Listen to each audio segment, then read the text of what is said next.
Welcome back and prepare to be bedazzled because today I'm going to be shedding light on the top 15 reasons why I will not work a full-time employed job again. So why am I going to desist, abstain, and refrain from working a full-time employed job in the pending future? Without further ado, without further delay, without further procrastination, allow me to demystify the answer to that inquiry right here, right now. Lamentably, much to my dismay, much to my consternation, much to my chagrin, much to my grief, much to my agony, much to my agitation, much to my irritation, most real private sector employed jobs based on voluntary demand are often deemed to be dead and highly time depleting, debilitating, minimum wage, dispiriting, unfulfilling, undesirable, harrowing, distressful, brutally wretched, ineffably agonizing jobs that not only drain almost all of an employee's sacrosanct time, but that also do not pay him anywhere close to even 1/4 of a subsistence wage for affording housing. So this segues into my first point, which is that most real private sector employed jobs based on voluntary demand are devoid of redeeming qualities. There are no redeeming qualities appertaining to working most real private sector jobs based on voluntary demand. They have zero positive facets. There's nothing beneficent appertaining to working most real private sector employed jobs based on voluntary demand. The second reason is that there's a probability that you may not get paid. An employer may renege on his payroll obligations to you, and he may have the employee attendance system configured so that your biometric clock-in is nullified if you're negligibly tardy.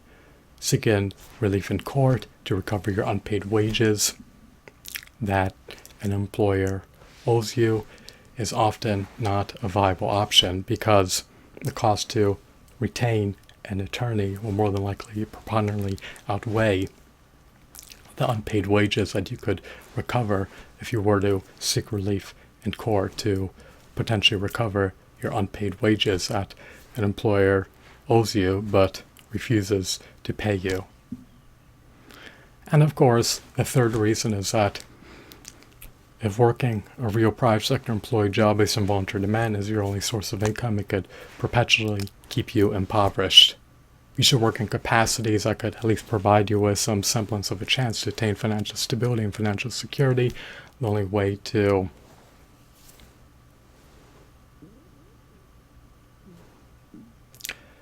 have a chance to attain financial stability and financial security, if you're not furnished with a luxury job, is to build up sizable recurring revenue streams on autopilot that are steep enough to offset your recurring expenses. The only way to get out of poverty, once again, is to build up enormous recurring revenue streams on autopilot that are able to offset your recurring expenses. You do not want to be destitute, nor indigent, nor penurious. So, reason number 4 is that if you work most real private sector jobs based on voluntary demand, then there's a high probability that you'll be micromanaged. And it is needless for a manager to hound his employees about the minutiae.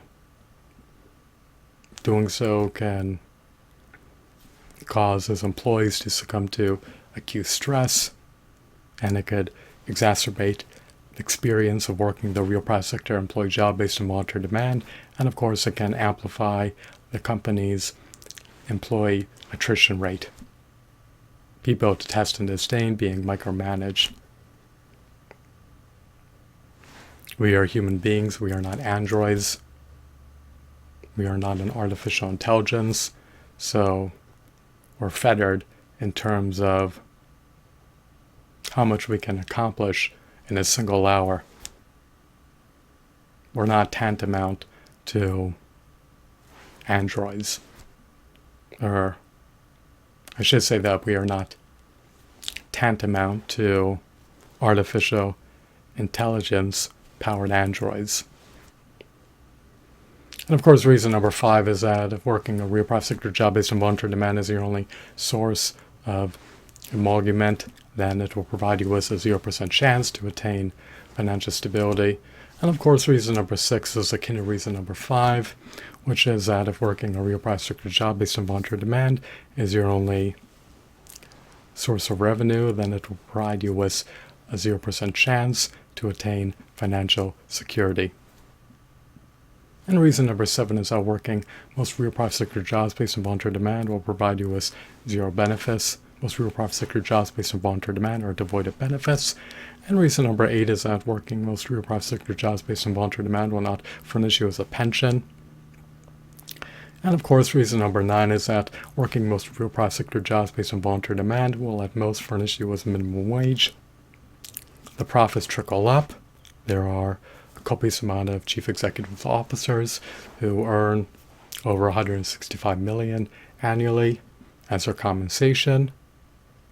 There are an exorbitant amount of chief executive officers who are earning over $79,326.92 per hour. Are they 793,169% more productive than their assistant managers? No. However, just bear in mind and allow this to marinate in the chasms of your mind that the profits that companies generate trickle up to the executives and to the shareholders. And reason number 10 is that most real private sector employed jobs based on voluntary demand have eminently brutal working conditions that render you at a high probability of getting maimed. You never want to succumb to getting maimed. Nothing beneficent nor salubrious can ever ensue from getting maimed. So it is eminently problematic that most real private sector jobs based on voluntary demand have hazardous, perilous, deleterious, and inimical working conditions. It renders it arduous to sustain working a single shift at most real private sector employed jobs based on voluntary demand. And of course, reason number 11 is that if you work a real private sector job based on voluntary demand, you render yourself at a higher probability to contract plantar fasciitis. And of course, reason number 12 is that if you work most real private sector jobs based on voluntary demand, you render yourself at a higher probability to contract rotator cuff tears. And of course, reason number 13 is that if you work most real private sector jobs based on voluntary demand, you render yourself at a higher probability to contract tendinitis. And of course, reason number 14 is that if you work most real private sector jobs based on voluntary demand, you render yourself at a higher probability to contract varicose veins. It is an eminently inflammatory experience to work most real private sector jobs based on voluntary demand. They may require you to incessantly lift 25 to 75 pound objects, and the repetitive stress motions coupled with ceaseless labor that you're performing is going to render you at a higher probability to become maimed. And reason number 15 is that if you work a real private sector job based on voluntary demand in the manufacturing industry or even in the warehousing industry, you're going to render yourself at a higher probability to contract floaters. There are forklifts or high-lows that are traversing through the warehouse, and they have these luminous strobe lights that wind up profusely gleaming in your eyes. They could permanently damage your eyes, and they can induce floaters. So there are 0 positive aspects appertaining to working most real private sector jobs based on voluntary demand. And to recapitulate, it is not conducive to allowing you to attain financial stability, nor conducive to allowing you to attain financial security, and you're rendering yourself highly susceptible to getting maimed if you work most real private sector jobs based on voluntary demand, especially if you work in the manufacturing industry or warehousing industry, which are the utmost worst industries to work in. Those industries have ineffably brutal working conditions, and they require incessant heavy lifting. And you may also be expected to keep up with a conveyor belt, which is delusional and unrealistic. You may, for instance, be expected to assemble 1,000 to 1,600 objects per shift if you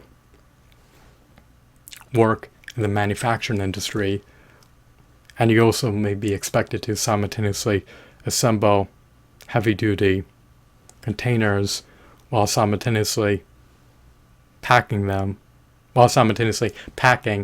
the assembled objects in the heavy-duty containers in a specific fashion, while concomitantly keeping up with assembling the parts that are being churned out on the conveyor belt. So